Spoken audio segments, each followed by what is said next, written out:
সৃষ্টি মাতে সেয়ে আজি ইমান ফুল প্ৰভাতে প্ৰভাতে যিজন মহান শিল্পী আজিৰ পৰা প্ৰায় 100 বছৰ আগতে আমাৰ অসমত জন্মগ্ৰহণ কৰি আমাৰ অসমৰ খিলঞ্জীয়া মানুহখিনিক আন্ধাৰৰ পৰা পোহৰলৈ নিয়াৰ যিটো প্ৰচেষ্টা অব্যাহত ৰাখি অসমখনক এখন সুন্দৰ বৰ অসম গঢ়াত সৃষ্টি অৰিহণা যোগালে সেইজন ৰূপকোঁৱৰ জ্যোতিপ্ৰসাদ আগৰৱালাৰ আজি পবিত্ৰ মৃত্যুতিথি।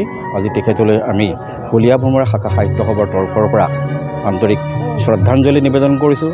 কুবেৰুণ পশ্চিম কলীয়াবৰৰ অন্যতম এটা সামাজিক সাংস্কৃতিক অনুষ্ঠান আৰু কলীয়া ভোমোৰা শাখা সাহিত্য সভাৰ উদ্যোগত আমি নলতলী বজাৰত সন্ধিয়া তেখেতলৈ শ্ৰদ্ধাঞ্জলি অনুষ্ঠান অনুষ্ঠিত কৰিছোঁ।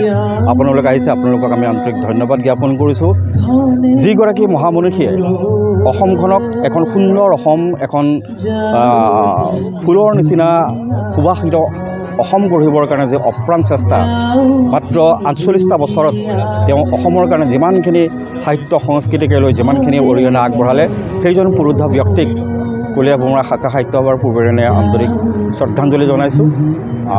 আজি তেখেতৰ ওপৰত আমাৰ ইয়াতে যথেষ্টখিনি বিষয়ৰ ওপৰত চৰ্চা হৈছে। তেখেতৰ নাটক, তেখেতৰ গীত, তেখেতৰ কাব্য প্ৰতিভাৰ ওপৰত যথেষ্টখিনি ইয়াত আলোকপাত হৈছে আৰু এই আলোকপাতৰ দ্বাৰাই আমি সেই মহামনীষীজনক শ্ৰদ্ধাঞ্জলি জনাইছোঁ।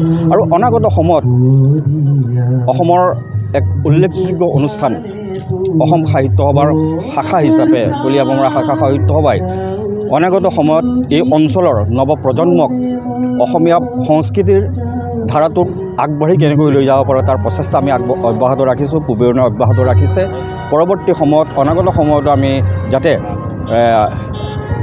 ৰাইজৰ হকে সাংস্কৃতিক সুবাস বিলাবৰ কাৰণে আমি যথেষ্টখিনি কাৰ্য পৰিচালনা কৰিব পাৰোঁ। তাৰ কাৰণে আপোনালোকৰ সহায় সহযোগিতা আমাক লাগিব। আমি এই সুযোগতে অসমবাসী ৰাইজকো আমি আন্তৰিক ধন্যবাদ আৰু কৃতজ্ঞতা জ্ঞাপন কৰিছোঁ। যিগৰাকী মহামনীষীক কৰ্মৰাজিক জীয়াই ৰাখিবৰ কাৰণে অসমৰ চুকে কোণে আজি শিল্পী দিৱসৰ জৰিয়তে শিল্পীসকলক যি শ্ৰদ্ধা জনোৱাৰ যি প্ৰয়াস অব্যাহত ৰাখিছে তাৰ কাৰণে আমি সকলোৱে আমি সুখী।